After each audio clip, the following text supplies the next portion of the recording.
Hi all, I M ബേസിൽ. നമുക്ക് 2025 ജൂണിൽ നടന്നിട്ടുള്ള നെറ്റിന്റെ പ്രീവിയസ് ഇയർ ക്വസ്റ്റ്യൻ പേപ്പറിന്റെ ബാക്കി ഭാഗമാണ് ഈ സെക്ഷനിൽ പരിശോധിക്കുന്നത്. Welcome to the part 2. Question number 6 ഒരു മാച്ച് ദ ഫോളോയിങ് ആണ്. മാച്ച് ദ ഫോളോയിങ് തന്നെ ഒരു സൈഡിൽ ഹ്യൂമൻ റൈറ്റ് ഡോക്യുമെന്റ്സ് ആണ്. പല വർഷങ്ങളായിട്ട് നിലവിൽ വന്ന കുറച്ച് ഹ്യൂമൻ റൈറ്റ് ഡോക്യുമെന്റ്സും അത് ഏത് വർഷമാണ് നിലവിൽ വന്നതെന്നും കൂടിയാണ് മാച്ച് ചെയ്യേണ്ടത്. ഫസ്റ്റത്തെ ഓപ്ഷൻ എ എന്ന് പറയുന്നത് Convention on the Right of the Child. Option B, Declaration on Torture. Option C, Vienna Convention on Human Rights. Option D, Genocide Convention. നമുക്ക് ഓപ്ഷൻ എ ഒന്ന് പരിശോധിക്കാം.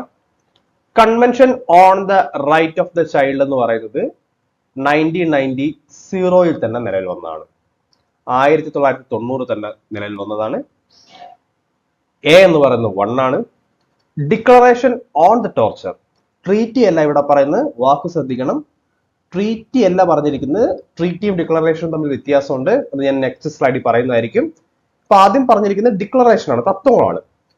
ഈ ഡിക്ലറേഷൻ ഓൺ ടോർച്ചർ നടന്നിരിക്കുന്നത് 1975 B എന്ന് പറയുന്നത് option number 4 ആണ്.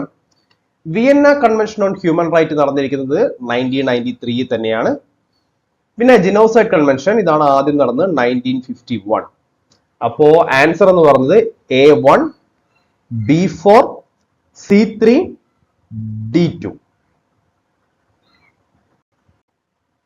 ഇതിൽ നമുക്ക് ഏതാണ് ഓപ്ഷൻ നോക്കാം. A1, B4, A1, B4, C3, D2. അതെന്ന് പറയുന്നത് ഓപ്ഷൻ നമ്പർ 2 ആണ്. അതായത് ബി ആണ് ഇതിന്റെ ആൻസർ. ഇനി നമുക്ക് ആ ഓരോ ഹ്യൂമൻ റൈറ്റ് ഡോക്യുമെന്റ്സിനെയും ഒന്നും കൂടി ഒന്ന് വിശദമായി പരിശോധിക്കാം. ഒന്നാമത്തത് convention on the right of the child. ഇത് ഞാൻ 2 വർഷം കൊണ്ട് കൊടുക്കുന്നുണ്ട്. ഒന്ന് 1989 1990. ഇതിനെ അഡോപ്റ്റ് ചെയ്ത വർഷം എന്ന് പറയുന്നത് UN ജനറൽ അസംബ്ലി ആണത് അഡോപ്റ്റ് ചെയ്തിരിക്കുന്നത്. ഇത് അഡോപ്റ്റ് ചെയ്ത ദിവസം എന്ന് പറയുന്നത് നവംബർ 20, 1989 ആണ്. പക്ഷെ അത് കെയിം ടു ഫോഴ്സ്, അത് നിലവിൽ വന്നത് സെപ്റ്റംബർ 2, 1990 അതുകൊണ്ടാണ് ക്വസ്റ്റ്യനില് 1990 എന്ന് സൂചിപ്പിച്ചിരിക്കുന്നത്. അപ്പൊ ഇത് അഡോപ്റ്റ് ചെയ്ത ഒരു ദിവസവും നിലവിൽ വന്നത് മറ്റൊരു ദിവസവുമാണ്.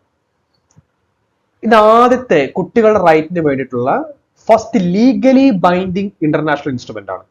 ഇതിനൊരു ലീഗൽ ബൈൻഡ്നെസ് ഉണ്ട്. നിയമപരമായി ഇത് നടപ്പിലാക്കേണ്ട ഒന്നാണ്. ഇന്റർനാഷണൽ ലോയ്ക്ക് കീഴിൽ വരുന്നതാണ്.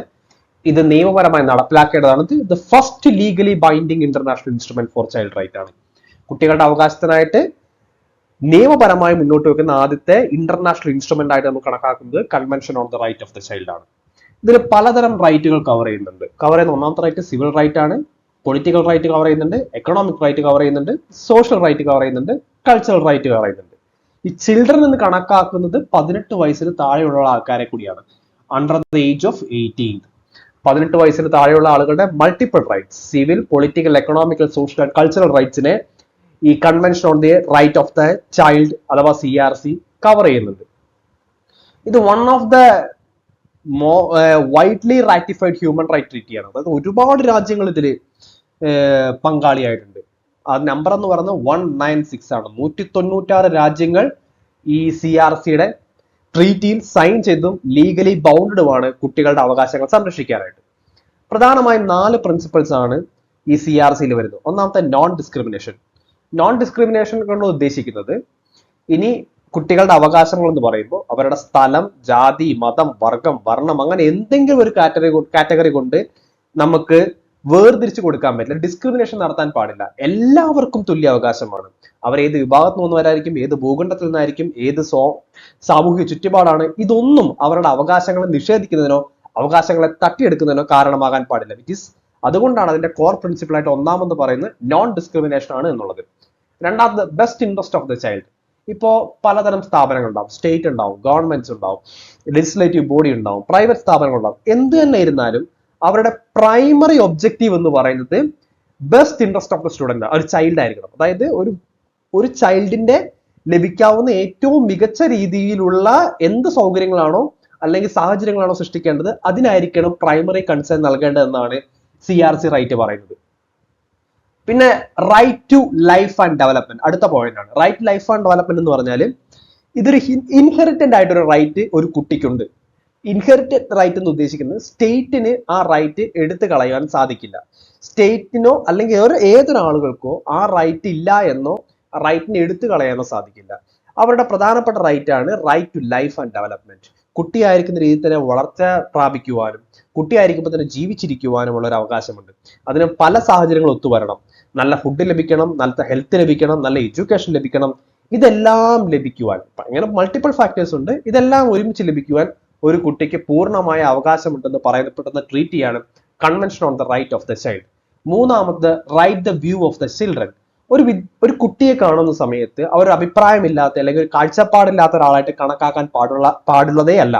ഓരോ കുട്ടിക്കും അവരുടേതായ കാഴ്ചപ്പാടുകളുണ്ട്, അവരുടെ അഭിപ്രായങ്ങളുമുണ്ട്. അതിൻ്റെതായ ഇമ്പോർട്ടൻസ് കൊടുക്കണമെന്നും CRC ട്രീറ്റി പറയുന്നുണ്ട്. അതിന്റെ വെയിറ്റേജ് തീരുമാനിക്കുന്നത് കുട്ടിയുടെ പക്വതയും കുട്ടിയുടെ അഭിപ്രായവും പരിഗണിച്ചുകൊണ്ടായിരിക്കണം. ഇത് രണ്ടും പരിഗണിച്ചുകൊണ്ടായിരിക്കണം കുട്ടിക്ക് അഭിപ്രായങ്ങൾക്ക് വെയിറ്റേജ് കൊടുക്കേണ്ടത്. ഇത്രയുമാണ് പ്രധാനപ്പെട്ട convention on the right of the child എന്ന ട്രീറ്റിയുമായി ബന്ധപ്പെട്ട് പ്രധാനമായും പറയാനുള്ളത്. ഇനി നമുക്ക് അടുത്ത ഡോക്യുമെന്റ് ആയിട്ട് ക്വസ്റ്റ്യനിൽ പറഞ്ഞിരിക്കുന്ന ഡിക്ലറേഷൻ ഓൺ ടോർച്ചർ 1975 എന്ന് പരിശോധിക്കാം. ഈ വർഷം വളരെ ഇമ്പോർട്ടന്റ് ആണ് 1975. അത് ക്വസ്റ്റ്യനിൽ കാണിച്ചതുകൊണ്ട് മാത്രമല്ല, ഈ 1975 നടക്കുന്ന ഡിക്ലറേഷൻ ആണ്, ഒരു ട്രീറ്റി അല്ല, മറിച്ച് ഇതൊരു ഡിക്ലറേഷൻ മാത്രമാണ്. കുറച്ച് സെറ്റ് ഓഫ് പ്രിൻസിപ്പിൾസ് മാത്രമാണ്. ഇത് പ്രധാനമായും ഡിക്ലറേഷൻ നടത്തിയിരിക്കുന്ന UN തന്നെയാണ്. ഈ ഡിക്ലറേഷന്റെ പ്രധാനപ്പെട്ട ഉദ്ദേശം എന്ന് പറയുന്നത് ഏതൊരാളും ടോർച്ചറിന് വിധേയമായിട്ടുണ്ടെങ്കിൽ അവരെ പ്രൊട്ടക്ട് ചെയ്യുക എന്നുള്ളതാണ്. ടോർച്ചറിന് വിധേയമായ ആളുകളെ പ്രൊട്ടക്ട് ചെയ്യാനുള്ള കുറച്ച് സെറ്റ് ഓഫ് പ്രിൻസിപ്പിൾസിനെയാണ് ഡിക്ലറേഷൻ ഓൺ ടോർച്ചർ എന്ന് വിശേഷിപ്പിക്കുന്നത്. ഇത് അഡോപ്റ്റ് ചെയ്ത വർഷം 9 ഡിസംബർ 1975 ആണ്. പിന്നെ അടുത്ത പോയിന്റ്, എന്താണ് ഡിക്ലറേഷനും ട്രീറ്റിയും തമ്മിലുള്ള വ്യത്യാസം നോക്കാം. This is just A declaration മാത്രമാണ്, കുറച്ച് സെറ്റ് ഓഫ് പ്രിൻസിപ്പിൾസ് മാത്രം ഉണ്ടെന്നേ ഉള്ളൂ. It's A statement of set of principles. കുറച്ച് പ്രിൻസിപ്പിൾസ് ഉണ്ട്, ഈ കാര്യങ്ങളൊക്കെ ഉണ്ടെന്ന് എഴുതി വെച്ചു എന്ന് മാത്രമേ ഉള്ളൂ. ഇത് എൻഫോഴ്സ് ചെയ്യാൻ പറ്റില്ല, നിയമപരമായിട്ട് നടപ്പിലാക്കാനുള്ള ബാധ്യത ഒരു രാജ്യങ്ങൾക്കുമില്ല. ഇതിന് പങ്കാളികളായ രാജ്യങ്ങൾ അംഗീകരിക്കുന്നു, ദർ ആർ സർട്ടൻ പ്രിൻസിപ്പിൾസ്, കുറച്ച് പ്രിൻസിപ്പിൾസ് ഉണ്ട് ടോർച്ചറിനെതിരെയുള്ളത്, അത് അംഗീകരിക്കുന്നു എന്നുള്ളതിനപ്പുറത്തായിട്ട് നിയമപരമായി ഇത് നടപ്പിലാക്കപ്പെടുന്ന എൻഫോഴ്സ് ചെയ്യപ്പെടേണ്ട യാതൊരു ബാധ്യതയും ഒരു രാജ്യങ്ങൾക്കും ഉണ്ടായിരുന്നില്ല. പക്ഷേ അതിനുശേഷം വന്ന കൺവെൻഷൻ അഗെയിൻസ്റ്റ് ടോർച്ചർ, 1984 വന്ന കൺവെൻഷൻ അഗെയിൻസ്റ്റ് ടോർച്ചർ എന്ന് പറയുന്ന ട്രീറ്റി ആക്ച്വലി ഇതിന് നിയമപരമായ ബാധ്യതകളുണ്ട്, എൻഫോഴ്സ് ചെയ്യപ്പെടുന്ന ഒന്നാണെന്ന് പറയുന്നുണ്ട്. പിന്നെ ഈ ടോർച്ചർ, അതിപ്പോ മെന്റൽ ആകാം, ഫിസിക്കൽ ആവാം, ഏത് ടൈപ്പ് ഓഫ് ടോർച്ചർ ആണെങ്കിലും അതിനെ പ്രൊഹിബിറ്റ് ചെയ്യാൻ, അബ്സല്യൂട്ട്ലി ഇല്ലാതാക്കുവാൻ സ്റ്റേറ്റ് മുൻകൈ എടുക്കണമെന്നും ഡിക്ലറേഷൻ ഓൺ ടോർച്ചർ കൃത്യമായി പറയുന്നുണ്ട്. ഇതാണ് ഡിക്ലറേഷൻ ഓൺ ടോർച്ചറുമായി ബന്ധപ്പെട്ട് പ്രധാനമായും പറയാനുള്ളത്. അടുത്തതായിട്ട് നമ്മൾ പ്രധാനമായും നോക്കുന്ന മറ്റൊരു ഹ്യൂമൻ റൈറ്റ് ഡോക്യുമെന്റ് എന്ന് പറഞ്ഞാൽ Vienna declaration on human right ആണ്. ഇറ്റ്സ് വെരി ഇമ്പോർട്ടൻറ്റ്, എല്ലാവരും അറിഞ്ഞിരിക്കുന്ന ഒരു ഭാഗം തന്നെയാണ്. ഇത് 1993 ഇത് അഡോപ്റ്റ് ചെയ്തത്. ഇതൊരു കോൺഫറൻസിലാണ് ഇതിന്റെ ഐഡിയ അഡോപ്റ്റ് ചെയ്യുന്നത്. ആ കോൺഫറൻസിന്റെ പേര് world conference on human right എന്നാണ്. ഇത് നടന്നത് വിയന്നയിൽ വെച്ചിട്ടാണ്. ഡേറ്റ് എന്ന് പറയുന്നത് 25 ജൂൺ 1993 ആണ്. ഇത് വിയന്നയിൽ വെച്ച് നടന്നതുകൊണ്ടാണ് ഇതിനെ Vienna declaration on human right എന്ന് വിളിക്കുന്നത്. ആ കോൺഫറൻസിന്റെ പേര് world conference on human right എന്നാണ്. 1993 ഓൾറെഡി മെൻഷൻ ചെയ്തല്ലോ. This is Vienna declaration and programme of action VDPA എന്ന് അറിയപ്പെടുന്നുണ്ട്. ഇത് ചില കാര്യങ്ങൾ റീഅഫേം ചെയ്യുന്നുണ്ട്, ഒന്നും കൂടെ നമുക്ക് അഫേം ചെയ്തേ, ഒന്നുകൂടി നമ്മൾ സ്ഥാപിച്ചെടുക്കുന്നുണ്ട്. ഒന്നാമത്തത് human rights R universal. Universal എന്ന് പറഞ്ഞാൽ ലോകത്തെല്ലായിടത്തും ഹ്യൂമൻ റൈറ്റ് ഉണ്ട്. ചില ഭാഗങ്ങളിലുണ്ട്, ചില ഭാഗങ്ങളിലില്ല എന്നില്ല. ലോകത്തെ എല്ലാ ജനവിഭാഗങ്ങൾക്കും ഹ്യൂമൻ റൈറ്റിന് അവകാശമുണ്ട്. അതൊരു യൂണിവേഴ്സൽ ഫിനോമിനയാണ്. രണ്ടാമത് പറഞ്ഞാൽ ഇറ്റ്സ് ഇൻഡിവിസിബിൾ. അതായത് ഒരു റൈറ്റിന് മുകളിലല്ല മറ്റൊരു റൈറ്റ്, ഒരു റൈറ്റിനേക്കാളും വലുതല്ല മറ്റൊരു റൈറ്റ്, ഒരു റൈറ്റിനേക്കാളും ചെറുതല്ല മറ്റൊരു റൈറ്റ്. ഫോർ എക്സാമ്പിൾ, പൊളിറ്റിക്കൽ റൈറ്റിനേക്കാളും വലുതല്ല എക്കണോമിക് റൈറ്റ്, എക്കണോമിക് റൈറ്റിനേക്കാളും വലുതല്ല പൊളിറ്റിക്കൽ റൈറ്റ്. എക്കണോമിക് റൈറ്റും പൊളിറ്റിക്കൽ റൈറ്റും തത്തുല്യമാണ്, തുല്യമായിട്ടാണ് ട്രീറ്റ് ചെയ്യപ്പെടുന്നത്. അതാണ് ഇൻഡിവിസിബിൾ എന്ന് ഉദ്ദേശിക്കുന്നത്. രണ്ടാമത് ഇന്റർ ഡിപ്പെൻഡന്റ് ആണ്. അതായത് ഒരു റൈറ്റും വേറെ റൈറ്റും ഉണ്ടെങ്കിൽ അത് രണ്ടും ഡിപ്പെൻഡന്റ് ആണ്, രണ്ടും അങ്ങോട്ടും ഇങ്ങോട്ടും ആശ്രയിച്ചിരിക്കുന്നു. ഫോർ എക്സാമ്പിൾ, നമുക്ക് പൊളിറ്റിക്കൽ റൈറ്റും ഉണ്ട്, എഡ്യൂക്കേഷണൽ റൈറ്റും ഉണ്ട് വിചാരിക്കാം. കൃത്യമായ എഡ്യൂക്കേഷണൽ റൈറ്റ് ഉണ്ടെങ്കിൽ മാത്രമാണ് നമുക്ക് കൃത്യമായ പൊളിറ്റിക്കൽ റൈറ്റ് നമുക്ക് മനസ്സിലാക്കാൻ സാധിക്കുകയുള്ളൂ. സോ ഈ രണ്ട് റൈറ്റും ഇന്റർ ഡിപ്പെൻഡന്റ് ആണ്, പരസ്പരം ആശ്രയിച്ചിട്ടാണ് നിൽക്കുന്നത്. അതേപോലെ തന്നെ റൈറ്റുകൾ ഇന്റർ റിലേറ്റഡ് ആണ്. അതുകൊണ്ട് ഉദ്ദേശിക്കുന്നത് ഒരു റൈറ്റിനൊരു വയലേഷൻ ഉണ്ടായാൽ അത് മറ്റൊരു റൈറ്റിനെയും ബാധിക്കും. ഫോർ എക്സാമ്പിൾ, എഡ്യൂക്കേഷണൽ റൈറ്റ് തരുന്നില്ല എന്ന് വെച്ചാൽ നമ്മുടെ പൊളിറ്റിക്കൽ റൈറ്റിനെയും അത് ബാധിക്കുന്നുണ്ട്. ഇപ്പോ ആദ്യകാലങ്ങളിൽ ഈ പറയപ്പെടുന്ന ഡെവലപ്പിംഗ് കൺട്രികളിൽ ഈ സോഷ്യൽ ആൻഡ് എക്കണോമിക്കൽ റൈറ്റുകൾക്കാണ് കൂടുതൽ പ്രാധാന്യം നൽകിയിരുന്നത്. പക്ഷേ ഈ നമ്മുടെ വികസിത രാജ്യങ്ങളിൽ ഡെവലപ്ഡ് കൺട്രികളിൽ സിവിൽ റൈറ്റിനും പൊളിറ്റിക്കൽ റൈറ്റിനുമായിരുന്നു പ്രാധാന്യം നൽകിയിരുന്നത്. ആ സമയത്ത് ഉണ്ടായിരുന്ന പ്രധാനപ്പെട്ട ഒരു ചർച്ചയാണ് ഏത് തരം റൈറ്റ് ആണ് വലുത്, ഏത് തരം റൈറ്റ് ആണ് റോങ് എന്ന രീതി. പക്ഷെ അതിനൊരു അവസാനം ഉണ്ടാക്കി എന്ന് പറയപ്പെടുന്ന ഒരു ഡിക്ലറേഷൻ ആണ് Vienna declaration of human right. ഒന്നും ഒന്നിന് മുകളിലുമല്ല, ഒന്നും ഒന്നിനേക്കാൾ കീഴെയുമല്ല, എല്ലാം പരസ്പരം ബന്ധപ്പെട്ട് കിടക്കുന്നു. ഒരു റൈറ്റിന്റെ വയലേഷൻ മറ്റൊരു റൈറ്റിനെയും ബാധിക്കുന്നു എന്ന് കൃത്യമായി പറഞ്ഞൊരു ഡിക്ലറേഷൻ ആണ് Vienna declaration on human right. അതിൽ മറ്റൊരു കാര്യം കൂടി പറയുന്നുണ്ട്, democracy, development and human right എല്ലാം ഇന്റർ ഡിപ്പെൻഡന്റ് ആണ്. ഡെമോക്രസി ആയിക്കോട്ടെ, വികസനമായിക്കോട്ടെ, ഹ്യൂമൻ റൈറ്റ് ആയിക്കോട്ടെ, ഇത് മൂന്നും ഒരുമിച്ച് ഡിപ്പെൻഡന്റ് ആയിട്ട് നിൽക്കുന്നതാണ്. അത് തമ്മിൽ പരസ്പര പൂരകങ്ങളാണ്. ഒന്നിന്റെ വയലേഷൻ മറ്റൊന്നിനെ ബാധിക്കും. കൃത്യമായ ഡെമോക്രസി ഇല്ലെങ്കിൽ അത് ഡെവലപ്മെന്റിനെ ബാധിക്കും, ഹ്യൂമൻ റൈറ്റിനെ ബാധിക്കും. ഹ്യൂമൻ റൈറ്റ് വയലേഷൻ ഉണ്ടെങ്കിൽ അത് ഡെവലപ്മെന്റിനെ ബാധിക്കും, ഡെമോക്രസിയെ ബാധിക്കും. These threes are very Inter dependent. അത് ആ കോൺഫറൻസിൽ ഏകദേശം 171ഓളം സ്റ്റേറ്റുകൾ പാർട്ടിസിപ്പേറ്റ് ചെയ്തിട്ടുണ്ടായിരുന്നു. ഇത്രയാണ് വിയന്ന ഡിക്ലറേഷൻ ഓഫ് ഹ്യൂമൻ റൈറ്റിനെ പറ്റി പ്രധാനമായും പറയാനുള്ളത്. അടുത്ത ക്വസ്റ്റ്യൻ ചോദിക്കുന്ന ഓപ്ഷൻ എന്ന് പറയുന്നത് ജിനോസൈഡ് കൺവെൻഷൻ 1948 ഉള്ളതാണ്. ജിനോസൈഡ് കൺവെൻഷൻ കൊണ്ട് ഉദ്ദേശിക്കുന്നത് UN general assembly 9 December 1948 convention on the prevention and punishment of the crime of genocide adopt ചെയ്യുന്നുണ്ട്. അതായത് ലോകത്ത് ജിനോസൈഡ് ക്രൈമുകൾ നടക്കുന്നതിനെ പ്രിവെന്റ് ചെയ്യാനും അങ്ങനെ നടന്നിട്ടുണ്ടെങ്കിൽ അതിനെ പണിഷ്മെന്റ് ചെയ്യാനുമായിട്ട് ഒരു ഇന്റർനാഷണൽ ട്രീറ്റി സൈൻ ചെയ്യുന്നുണ്ട്. സൈൻ ചെയ്ത ഡേറ്റ് എന്ന് പറയുന്നത് 9th ഡിസംബർ 1948 ആണ്. ഇത് ഈ പറയപ്പെടുന്ന യൂണിവേഴ്സൽ ഡിക്ലറേഷൻ ഓഫ് ഹ്യൂമൻ റൈറ്റിന് തൊട്ട് മുമ്പത്തെ ദിവസമാണ് ഇത് സൈൻ ചെയ്യുന്നത്. ഇതാണ് ആദ്യത്തെ human right treaty. United nation ആദ്യമായിട്ട് അഡോപ്റ്റ് ചെയ്യുന്ന ഹ്യൂമൻ റൈറ്റ് ട്രീറ്റി എന്ന് പറയുന്നത് ജിനോസൈഡ് കൺവെൻഷൻ വഴിയുള്ള ഈ ട്രീറ്റിയാണ്. ഈ ടേം കൊണ്ടുവന്ന റാഫേൽ ലെംകിൻ എന്ന് പറയുന്ന ഒരാളാണ്. ഇദ്ദേഹത്തിന്റെ 49ഓളം ഫാമിലീസ് ജിനോസൈഡിന്റെ ഭാഗമായിട്ട് മരണപ്പെട്ടിട്ടുണ്ട്. ഈ വാക്ക് കൊണ്ടുവന്നിരിക്കുന്ന ജിനോസൈഡ് എന്ന വാക്കിന് ജിനോംസ് എന്ന് പറഞ്ഞ ഗ്രീക്ക് വേർഡാണ്. അതിനർത്ഥം ട്രൈസ്, ട്രൈബ് എന്നാണ്. ലാറ്റിൻ വേർഡാണ് സൈഡ് എന്ന് പറഞ്ഞത്, അതിനർത്ഥം കില്ലിംഗ് എന്നാണ്. ഇത് രണ്ടും കൂടി ചേർത്തുകൊണ്ടാണ് ജിനോസൈഡ് എന്ന വാക്ക് കോയിൻ ചെയ്യുന്നത്. ഇത് നിലവിൽ വരുന്നത് 1951 അതിൽ പാർട്ടിസിപ്പേറ്റ് ആയ സ്റ്റേറ്റുകൾക്കെല്ലാം ദേ ആർ ഒബ്ലിഗേറ്റഡ് ടു ഒന്നെങ്കിൽ ജിനോസൈഡുകൾ പ്രിവെന്റ് ചെയ്യണം, ഇനി അങ്ങനെ സംഭവിച്ചിട്ടുണ്ടെങ്കിൽ അതിനെ പണിഷ് ചെയ്യുവാനും സ്റ്റേറ്റിന് ഉത്തരവാദിത്തമുണ്ട്. നമുക്ക് ഇത് ഒരേ വർഷമാണ് UDHR-ഉം ഈ ജിനോസൈഡ് കൺവെൻഷൻ നടക്കുന്നത് 1948 തൊട്ടടുത്ത ദിവസങ്ങളിലാണ് ഡിസംബർ 9 ഡിസംബർ 10. ഇത്രയുമാണ് പ്രധാനമായും ജിനോസൈഡ് കൺവെൻഷനുമായി ബന്ധപ്പെട്ട് പറയാനുള്ളത്. അടുത്ത ചോദ്യം എന്ന് പറഞ്ഞാൽ arrange the following in chronological order. താഴെ പറയിരിക്കുന്ന മൾട്ടിപ്പിൾ ഇൻസിഡൻസ് ക്രോണോളജിക്കൽ ഓർഡറിൽ രേഖപ്പെടുത്തുക എന്നുള്ളതാണ് നെക്സ്റ്റ് ക്വസ്റ്റ്യൻ. ആദ്യത്തെ ചോദ്യം എന്ന് പറയുന്നത് മാസ്ട്രിക്ട് ട്രീറ്റി റൈറ്റിഫൈഡ്. ബി എന്ന് പറയുന്നത് Chinese brutal military massacre in Tiananmen square. C Pinochet coup in Chile. D US president Donald Trump and North Korea leader Kim Jong Un met at Singapore. Option E Russian annexation of Crimea. ഇവ ഏതാണ് chronological ഓർഡറിൽ വരുന്നതെന്ന് നമുക്കൊന്ന് പരിശോധിക്കാം. ഇനി മാസ്ട്രിക്ട് ട്രീറ്റിയെ പറ്റി പറയുകയാണെങ്കിൽ അത് 1992 അഡോപ്റ്റ് ചെയ്യുകയും 1993 നിലവിൽ വരികയും ചെയ്ത ഒന്നാണ്. രണ്ടാമത്തെ B Chinese brutal military massacre in Tiananmen square സംഭവിച്ചിരിക്കുന്നത് 1989 പിനോഷെ coup in ചിലി സംഭവിച്ചിരിക്കുന്നത് 1973 പ്രസിഡന്റ് ഡൊണാൾഡ് ട്രംപും North Korean leader Kim Jong ഉന്നും തമ്മിൽ സിംഗപ്പൂർ വെച്ച് കണ്ടത് 2018 റഷ്യൻ അനക്സേഷൻ ഓഫ് ക്രീമിയ സംഭവിച്ചത് 2014 അപ്പൊ നമുക്ക് നോക്കാം. ആദ്യം സംഭവിച്ചത് ചിലിയിൽ നടന്ന മിലിറ്ററി കൂപ്പാണ്, പിനോഷെ coup in ചിലി 1973. രണ്ടാമത് നടക്കുന്നത് ടിയാനൻമെൻ സ്ക്വയറിലെ മിലിറ്ററി മസാക്കർ ആണ്. മൂന്നാമത് സംഭവിക്കുന്നത് മാസ്ട്രിക്ട് ട്രീറ്റി ആണ്. നാലാമത് സംഭവിക്കുന്നത് റഷ്യ ക്രിമിയ എടുത്ത അനക്സേഷൻ നടത്തുന്നതാണ്. അഞ്ചാമത് സംഭവിച്ചത് ഡൊണാൾഡ് ട്രംപിന്റെ കിം ജോങ് ഉന്റെ സിംഗപ്പൂർ വെച്ചിട്ടുള്ള മീറ്റിംഗ് ആണ്. ഇനി നമുക്ക് ആ ഓപ്ഷൻ വരുന്നത് നോക്കാം.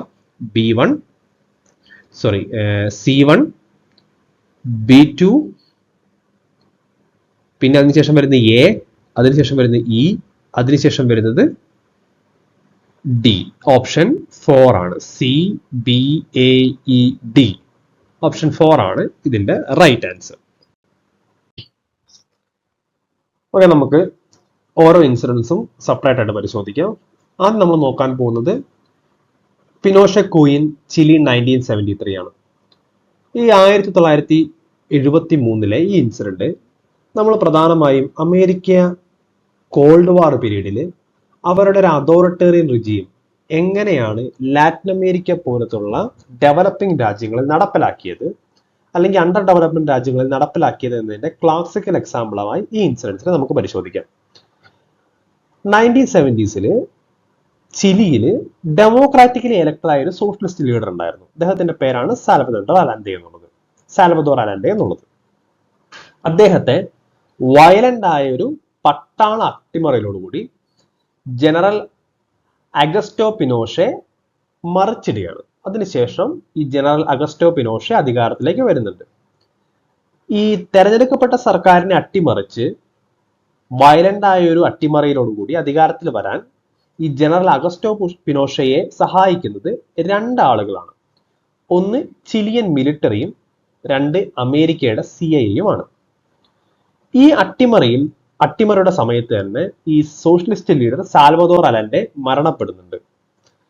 ഈ പിനോഷെ, ജനറൽ അഗസ്റ്റോ പിനോഷെ ചിലിയെ അതിനുശേഷം 1990 വരെ ഭരിച്ചു. ഈ കാലഘട്ടം വളരെ ക്രൂരത നടന്നതായിരുന്നു. ഒരുപാട് പേരെ അവർ ടോർച്ചർ ചെയ്തു, ഒരുപാട് പേരെ കൊന്നുകളഞ്ഞു. കുറെ ആളുകൾ ഡിസപ്പയർഡായി, അവരെ പറ്റി യാതൊരുവിധ ഇൻഫോർമേഷനും ഇല്ലാത്തൊരവസ്ഥ വന്നു.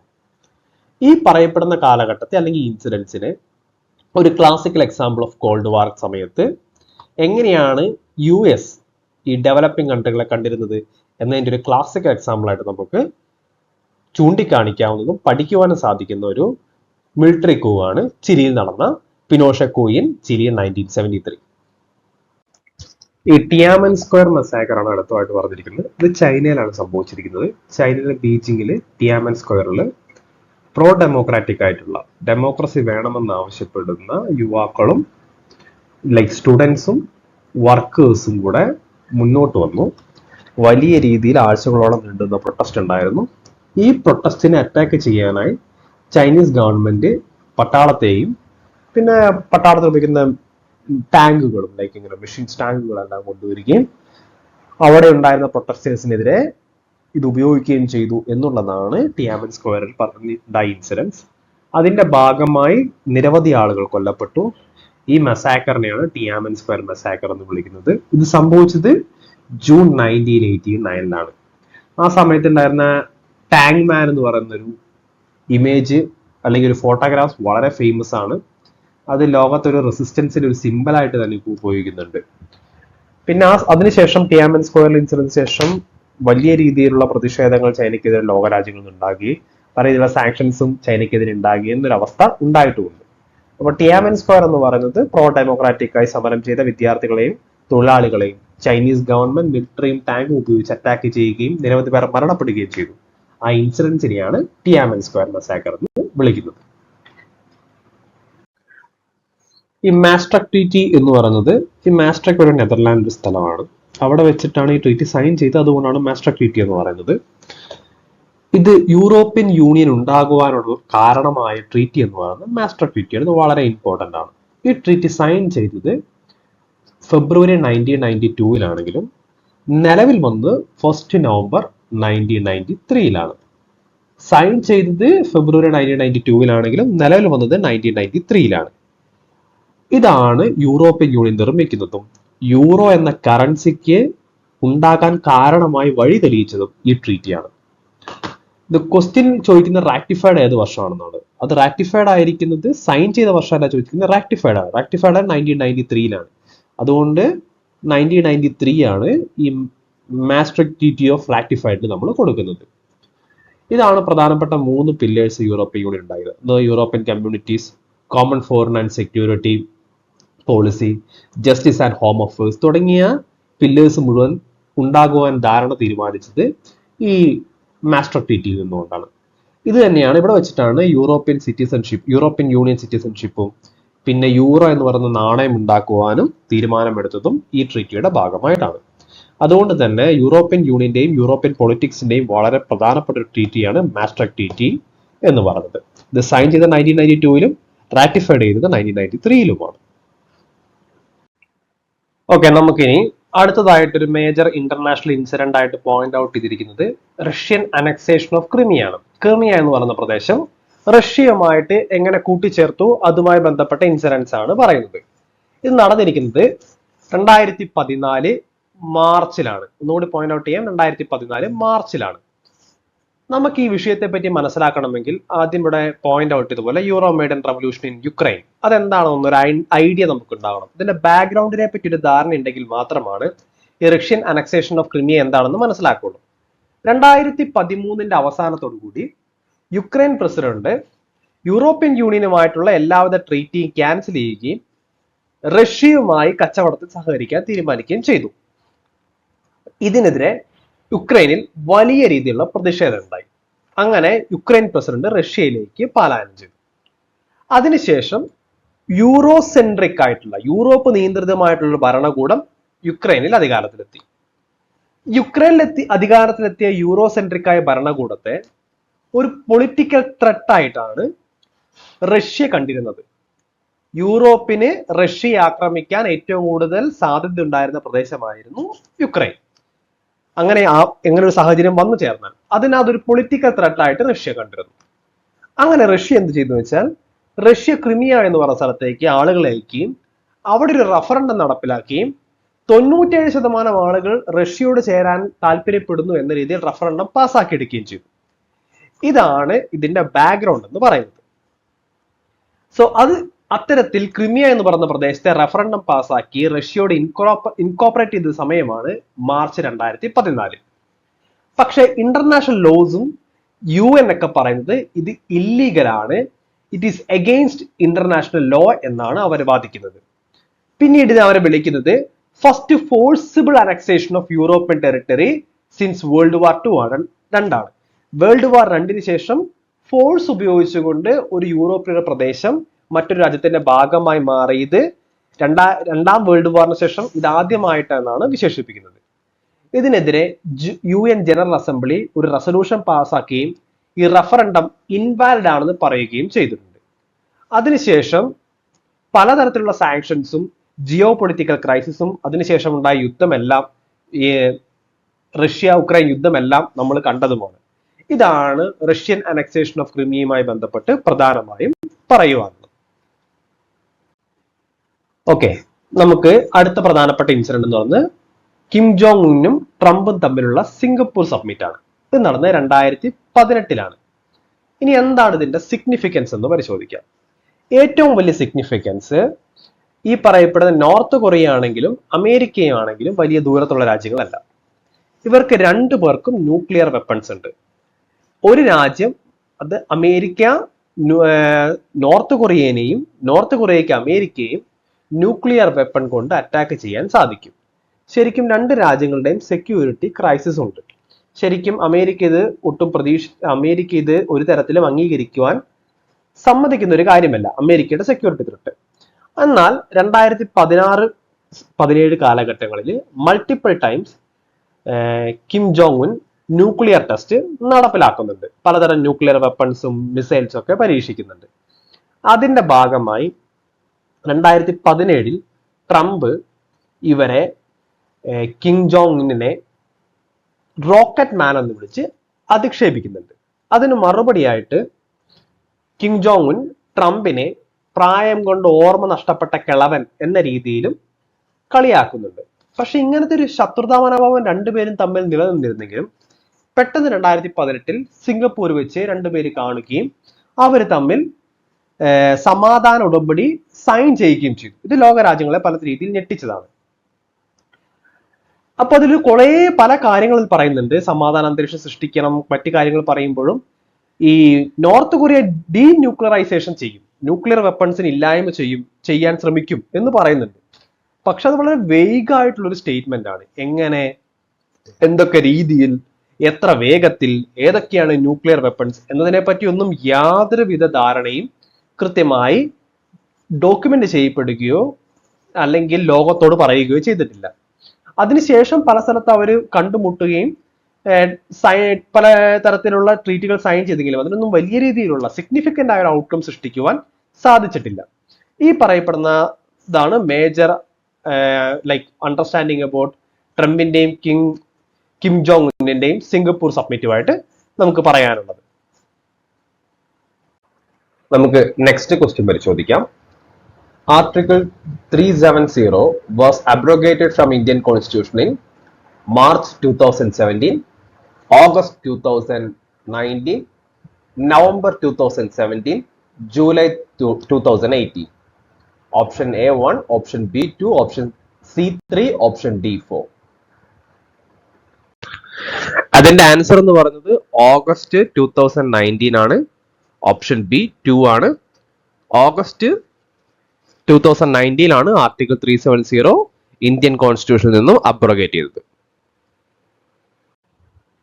ഇനി നമുക്ക് എന്താണ് ആർട്ടിക്കിൾ 370 എന്ന് പരിശോധിക്കാം.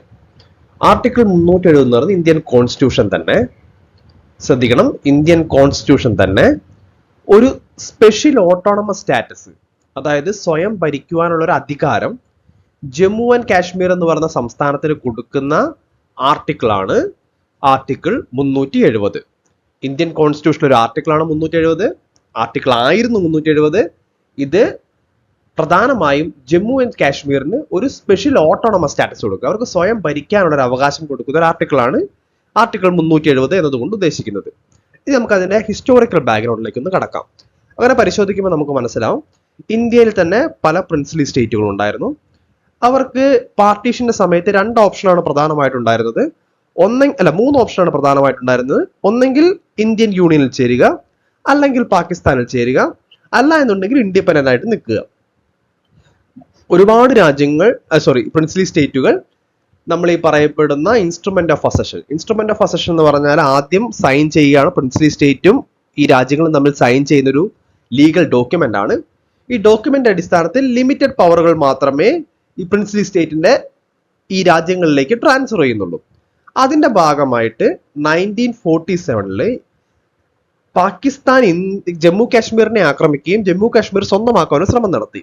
ആ സമയത്ത് അവിടുത്തെ രാജാവായിരുന്ന മഹാരാജ ഹരി സിംഗ് ഇന്ത്യയുമായിട്ട് ഇൻസ്ട്രുമെന്റ് ഓഫ് അസഷൻ സൈൻ ചെയ്തു.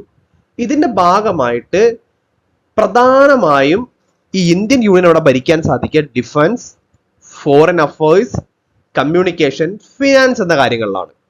മറ്റെന്ത് നിയമങ്ങളും ഈ ജമ്മു ആൻഡ് കാശ്മീർ എന്ന് പറയുന്ന സ്റ്റേറ്റിൽ നടപ്പിലാക്കപ്പെടണമെങ്കിൽ സ്റ്റേറ്റിന്റെ കൺകറൻസ് അല്ലെങ്കിൽ സ്റ്റേറ്റിന്റെ പെർമിഷൻ അല്ലെങ്കിൽ അനുവാദം ആവശ്യമാണ്.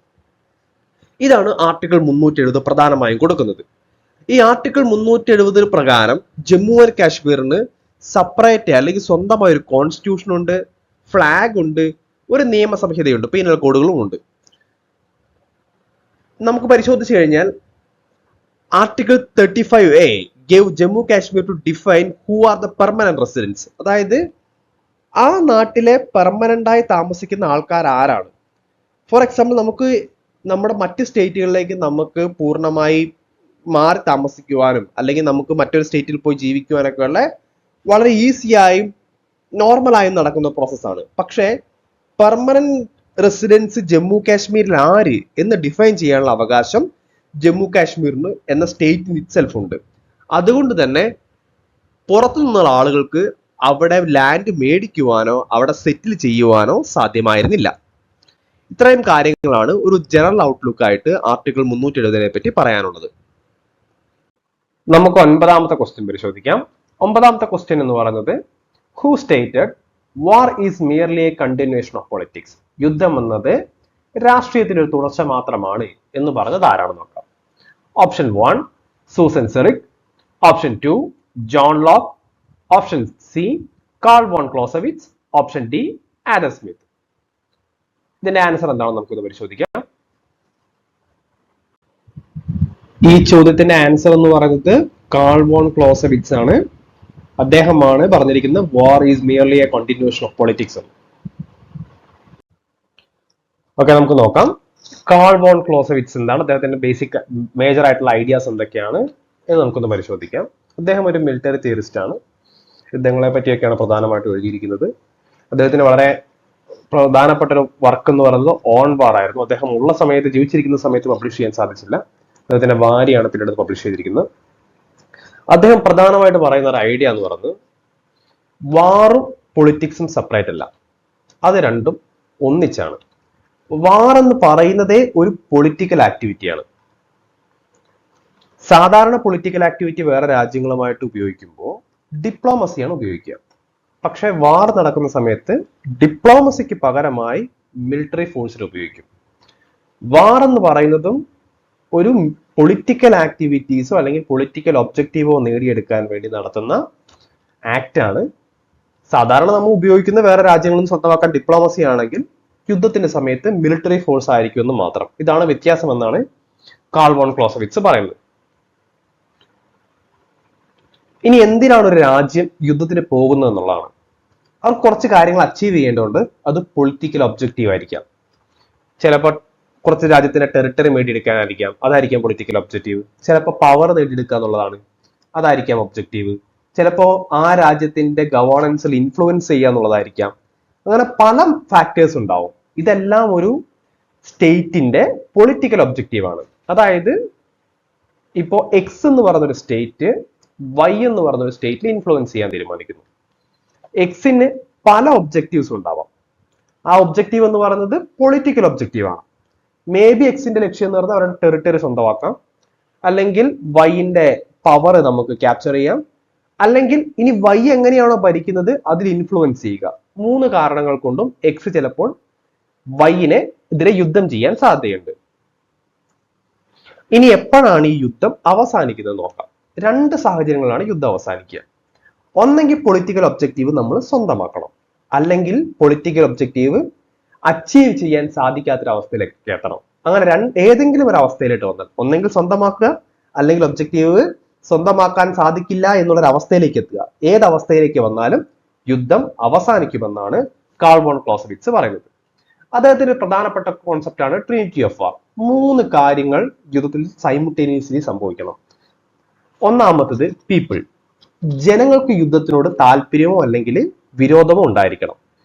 ജനങ്ങൾ കൊടുക്കുന്ന ഇത്തരത്തിലുള്ള ഒരു ഇമോഷണൽ സപ്പോർട്ട് യുദ്ധം മുന്നോട്ട് പോകുന്നതിന് വളരെ പ്രധാനപ്പെട്ടതാണ്. യുദ്ധം നിൽക്കുന്നതിനും ജനങ്ങൾക്കിടയിൽ നിന്നുണ്ടാവുന്ന ഹെയ്റ്റ് അല്ലെങ്കിൽ ജനങ്ങൾക്ക് താല്പര്യമില്ലായ്മ അതും യുദ്ധം അവസാനിപ്പിക്കുന്നതിന് ഒരു കാരണമായി മാറും. രണ്ടാമത്തെ പ്രധാനപ്പെട്ട സാധനമാണ് ആർമി. കാരണം ഒരു യുദ്ധത്തിൽ വരുന്ന സമയത്ത് മൾട്ടിപ്പിൾ ഫാക്ടേഴ്സ് യുദ്ധത്തെ ബാധിക്കും. ചിലപ്പോൾ വെതർ ആകാം, ചിലപ്പോൾ സ്ട്രാറ്റജി ആവാം, ചിലപ്പോൾ നമ്മൾ ഉപയോഗിക്കുന്ന വെപ്പൺസ് ആകാം. ഇതെല്ലാം എങ്ങനെ എഫക്റ്റീവായിട്ട് നമുക്ക് ഇംപ്ലിമെന്റ് ചെയ്യാൻ പറ്റും എന്നത് ഒരിക്കലും പ്രെഡിക്റ്റ് ചെയ്യാൻ പറ്റില്ല. അതിന് വളരെ അൺസെർട്ടനിറ്റി ഉണ്ട്, ഒരു വ്യക്തതയില്ലായ്മയുണ്ട്. നമുക്കൊരു ഉറപ്പിച്ചു പറയാൻ പറ്റില്ല. അപ്പൊ അതുകൊണ്ട് അത് കറക്റ്റായി ഹിറ്റ് ചെയ്യും അല്ലെങ്കിൽ കറക്റ്റായി നേടിയെടുക്കുന്നുള്ള ചാൻസസ് ആണ്, പ്രോബബിലിറ്റീസ് ആണ്. ഒരിക്കലും ഉറപ്പിക്കാൻ സാധിക്കില്ല. ഈ സമയത്താണ് കാൾ വോൺ ക്ലോസവിറ്റ്സ് പറയുന്നത് തന്ത്രശാലിയായ കമാൻഡേഴ്സിന്റെ ആവശ്യകത വളരെ കൃത്യമായിട്ടുണ്ട്. അതേപോലെ തന്നെ ഗവൺമെന്റിന്റെ മൂന്നാമത്തെ ട്രിനിറ്റി ഓഫ് വാറിലെ എന്ന് പറയുന്നത് ഗവൺമെന്റ് ആണ്. ഗവൺമെന്റ് ആണ് ഇതിന്റെ പോളിസി തീരുമാനിക്കുന്നത്. ഫോർ എക്സാമ്പിൾ, എക്സ് എന്ന് പറയുന്ന രാജ്യം വൈ എന്ന് പറയുന്ന രാജ്യത്തെ ആക്രമിക്കുമ്പോൾ എത്ര ഇന്റൻസിറ്റിയിൽ ആക്രമിക്കണം, എത്ര ആർമി പവർ ഉപയോഗിക്കണം, ഏതൊക്കെ വെപ്പൺസ് ഉപയോഗിക്കണം തുടങ്ങിയ കാര്യങ്ങളൊക്കെ തീരുമാനിക്കുന്ന ഗവൺമെന്റ് ആണ്. ഗവൺമെന്റ് ഒരു റാഷണൽ പോളിസി ഇതിന് വേണം. ഇതിൽ ഏതെങ്കിലും ഒന്ന് സാധനത്തിന് വീക്ക് സംഭവിക്കാൽ, എന്തെങ്കിലും ഒരു, ഇപ്പോ പീപ്പിൾ ആകാം, ആർമി ആകാം, ഗവൺമെന്റ് ആകാം, ഏതെങ്കിലും ഒരു വിഭാഗം വീക്കായാൽ യുദ്ധത്തെ ഒന്നെങ്കിൽ യുദ്ധം ഇല്ലാതാകും, ഇല്ലെങ്കിൽ യുദ്ധത്തിൽ പരാജയപ്പെടും എന്നാണ് കാൾ വോൺ ക്ലോസവിറ്റ്സ് പറയുന്നത്. നമുക്ക് അടുത്തൊരു ചോദ്യം പരിശോധിക്കാം. Choose the correct statement about the role or the function of the parliament in India. ഇന്ത്യയിലെ പാർലമെന്റിന്റെ റോൾ അല്ലെങ്കിൽ ഫംഗ്ഷൻസ് ഏതൊക്കെയാണ് താഴെ കൊടുത്തിരിക്കുന്നതിൽ കറക്റ്റ് ആയിട്ടുള്ളത് എന്ന് പരിശോധിക്കുക എന്നുള്ളതാണ്. Option 1 to legislate, option B to monitor the expenditure of the public funds, option C to hold the government accountable for its action, option D to keep a check on the opposition, option E to be a forum for the expression of grievances. നമുക്കിതിന് correct ഏതാണ് answer എന്നൊന്ന് പരിശോധിക്കാം. Option A to legislate എന്നുള്ളത്, നിയമം നിർമ്മിക്കുക എന്നുള്ളത് അല്ലെങ്കിൽ നിയമം നടപ്പിലാക്കുക, എനാക്ട്മെന്റ് കൊണ്ടുവരിക എന്നുള്ളത് അല്ലെങ്കിൽ അമെൻമെന്റ് ചെയ്യുക തുടങ്ങിയ കാര്യങ്ങൾ പാർലമെന്റ് റോൾ അല്ലെങ്കിൽ ഫംഗ്ഷൻ ആണ്, which is true. To monitor the expenditure of public fund, public ഫണ്ടിന്റെ എക്സ്പെൻഡിച്ചർ എന്താണ് എന്ന് മോണിറ്റർ ചെയ്യുക, അതായത് പബ്ലിക് ഫണ്ട് എങ്ങനെയൊക്കെയാണ് ചെലവഴിക്കുന്നത് എന്നത് മോണിറ്റർ ചെയ്യുക, which is true. To hold the government accountable for this actions, government പലതരത്തിലുള്ള പദ്ധതികളോ അല്ലെങ്കിൽ ആക്ഷൻസോ നടപ്പിലാക്കപ്പെടും, അത് പാർലമെന്റിൽ അക്കൗണ്ടബിൾ ആയിരിക്കണം, അതും ട്രൂ ആണ്. To check on the opposition, ഓപ്പോസിഷനെ ചെക്ക് ചെയ്യുക എന്നുള്ളത് പാർലമെന്റിന്റെ ഡ്യൂട്ടി അല്ല, and it is not the role of the function of the parliament. Option E to be a forum for the expression of grievances, പല ആളുകളുടെ grievances raise ചെയ്യാനുള്ള സ്ഥലം തന്നെയാണ്, അത് മീൻ മെമ്പർ ഓഫ് പാർലമെന്റ്സുകൾക്ക് ഗ്രീവൻസസ് റൈസ് ചെയ്യാനുള്ള അവകാശം പാർലമെന്റിലുണ്ട്, വിച്ച് ഈസ് ഓൾസോ ട്രൂ. അപ്പൊ നമുക്ക് നോക്കാം, എ ബി സി ഡി ഇല്ല, ഇ എന്നുള്ളതാണ് ഓപ്ഷൻ. അതായിട്ട് വരുന്നത് ഓപ്ഷൻ നമ്പർ 4 ആണ്, A B C E only. Option number 4 ആണ് ഇതിലെ കറക്റ്റ് ആൻസർ. ബാക്കി ക്വസ്റ്റ്യൻ നമുക്ക് അടുത്ത ക്ലാസ്സിൽ ഡിസ്കസ് ചെയ്യാം. Thank you very much.